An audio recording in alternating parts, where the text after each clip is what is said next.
ইদানিং ইন্টারনেটে কিছু কথা আসছে আমার ব্যাপারে। আমি প্রথমত আবার ক্লিয়ার করছি, আমি কোনো ফেসবুক আইডি চালাই না। কোনো ফেসবুক আইডি আমি সরাসরি চালাই না। 1000 তারেক মনোয়ার এক পাল্লায় দিলে মুফতি আব্দুল মালিক হাফিজাহুল্লাহর একটা স্যান্ডেলের সমান হবে না। শুধু বিখ্যাত হলেই বড় আলেম হওয়া যায় না। হিরো আলম বিখ্যাত বাংলাদেশে, মুখের মধ্যে লাগাম লাগান। তা না হলে আপনি তো বলেছেন যে আব্দুল মালিক হাফিজাহুল্লাহকে কি লিখেছেন, পলায়ন করা নাকি কি বলবেন, মন্তব্যটা লিখি। তিনি বলেছেন যাতে পালাতে না হয়, মুফতি আব্দুল মালিক হাফিজাহুল্লাহকে পালাতে হবে না। জনাব তারেক মনোয়ার সাহেব, আপনি যদি নিজের মুখে লাগাম না টানেন, এমনও হতে পারে আগামীর বাংলাদেশে আগামী যে গরুর হাট বসবে, কোরবানির হাট, এই ছাগলের হাটে আপনাকে উঠাই দিবে মানুষ। আপনি কার ব্যাপারে মন্তব্য করেন? কারণ মুফতি আব্দুল মালিক হাফিজাহুল্লাহর ইলিম মাপার যে লেয়ার দরকার, সেটা কি তারেক মনোয়ারের আছে? মিথ্যা চাপাবাজি, গাল গল্প আর ভণ্ডামি ছাড়া ওয়াজের প্যান্ডেলে বসে বলার মতো যোগ্যতা কিছু আছে?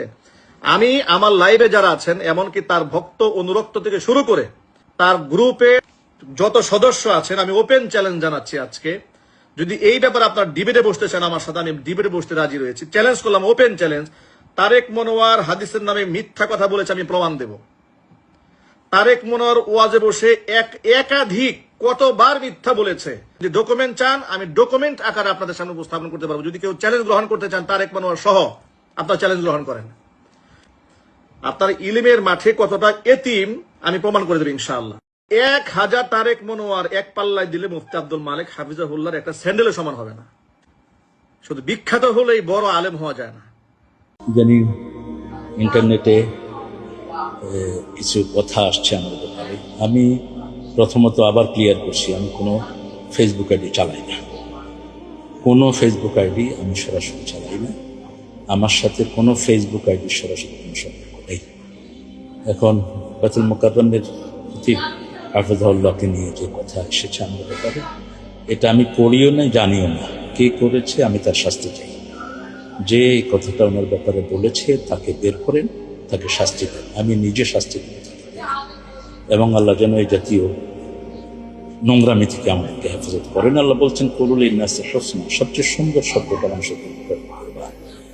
উনি আলহামদুলিল্লাহ, আমি ওনার সাথে সাক্ষাৎ হয়নি, কিন্তু যতটুকু শুনেছি ওনার অনেক তাসনিফাত, ওনার অনেক ইলমি খিদমত পৃথিবীতে চলে যাচ্ছে। আল্লাহ তাকে আরো খেদমত করার তৌফিক দান করেন।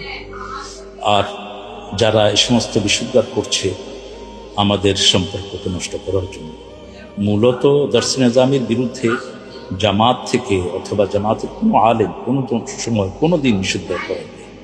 টুকিটাকি কিছু হয়েছে, সেটা আমরা আবার মানিয়ে নিয়েছি।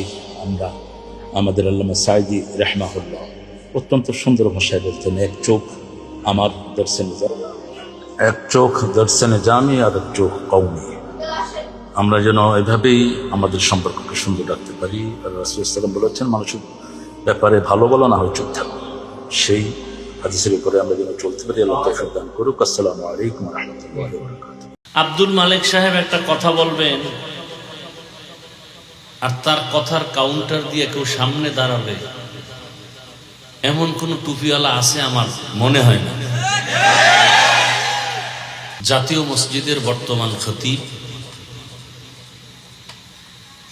হাজারো লাখো আলেম, মুফতি, মুহাদ্দিস, মুফাসসির, এদের উস্তাদ।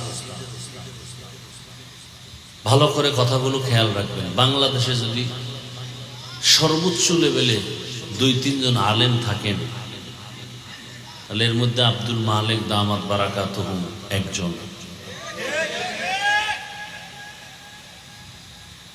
দেখছেননি তার চলাফেরার হালাত কতটা নরমাল। সে চায় সবসময় পর্দার আড়ালে গোপন থাকতে, আর আমরা চাই ছবি মিডিয়ার মাধ্যমে ওপেন হইতে, ভাইরাল হইতে।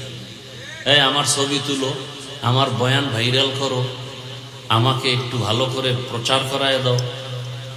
তো নিজের থেকে যদি কেউ প্রচার হতে চায়, পরিচয় দিয়ে উপরে উঠতে চায়, পারে না, এবং উঠলেও থাকে না।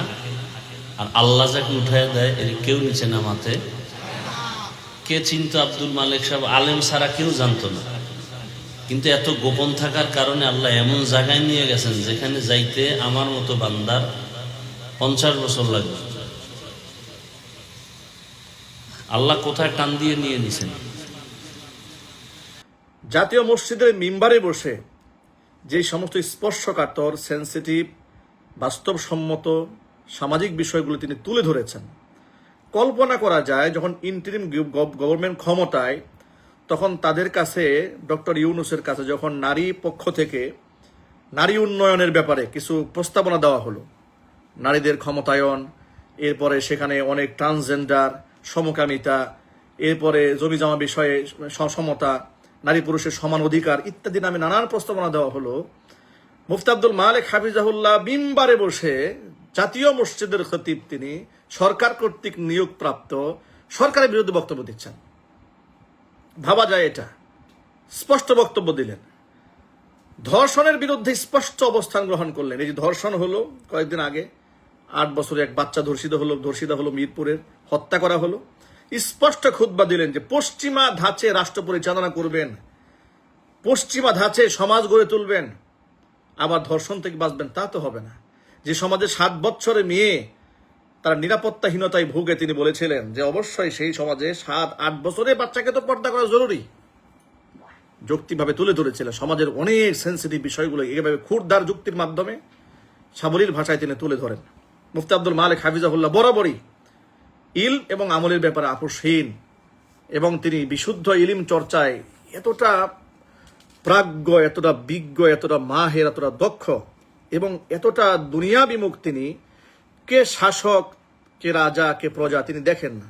তার বাস্তব প্রমাণ বলি, ডক্টর ইউনূস যখন ক্ষমতায়, যখন তিনি নামাজে দাঁড়ালেন, তখন ক্যামেরাম্যানরা, সাংবাদিকরা তার সামনে দাঁড়িয়ে আছে।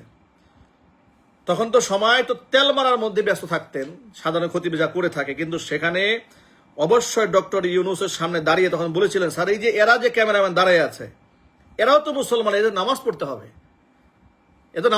হবে, এদেরকে নামাজের ব্যাপারে বললেন। এমনকি যখন বাংলাদেশের সর্বোচ্চ জানাজা এটা হলো আপনার শহীদ উসমান হাদি রাহিমাহুল্লাহ, আল্লাহ পাক তাকে জান্নাতুল ফেরদাউসে উচ্চ মাকাম দান করেন, তার জানাজার নামাজে যখন ইমাম হলেন, তো সেখানে অসংখ্য ক্যামেরাম্যানরা দাঁড়ায় আছে। তিনি স্পষ্ট করে বললেন যে ভাই, জানাজা তো দোয়া, আপনারা যে এত মানুষ ক্যামেরা ধরে আছেন, তা দুয়ার আবার ছবি তুলতে হবে কেন? ছবি তো অনেক তোলা হয়েছে, আপনার নামাজে দাঁড়ান। স্পষ্ট ভাষায় তিনি সেখানকার প্রতিবাদ জানালেন। এরপরে গত ঈদের জামাতে তিনি লক্ষ্য করেছেন যে আমাদের রাষ্ট্রের প্রধান যিনি, তার মাথায় টুপি নেই, কিংবা স্বরাষ্ট্রমন্ত্রী তার মাথায় টুপি নেই। এই বিষয়টি দেখার পরে মুফতি আব্দুল মালেক হাফিজাহুল্লাহর সম্ভবত তার মনের মধ্যে একটা দরদ এসছে যে একজন রাষ্ট্রপ্রধান নামাজে আসবেন, তার মাথায় টুপি থাকবে না, রাষ্ট্রের সর্বোচ্চ ক্ষমতাধর ব্যক্তি স্বরাষ্ট্রমন্ত্রী নামাজে আসবেন, টুপি থাকবে না। তিনি হিকমা কৌশল অবলম্বন করে তিনি 2টো টুপি তার সাথে নিয়ে গেছেন। হয়তো তিনি অপেক্ষায় ছিলেন, দেখি আজকেও কি আবার প্রধানমন্ত্রী তিনি কি টুপি ছাড়া আসেন কিনা। যদি টুপি ছাড়া আসেন তাহলে তাকে একটা টুপি হাদিয়া দেব। এই যে টুপিটা নবী করিম সাল্লাল্লাহু আলাইহি ওয়াসাল্লামের সুন্নাহ, সেই হিসেবেই আমরা পড়ি, পাগড়ি পড়ি, টুপি পড়ি, উলামা ইকরাম পড়েন, দিনদার ব্যক্তিরা পড়ে থাকেন।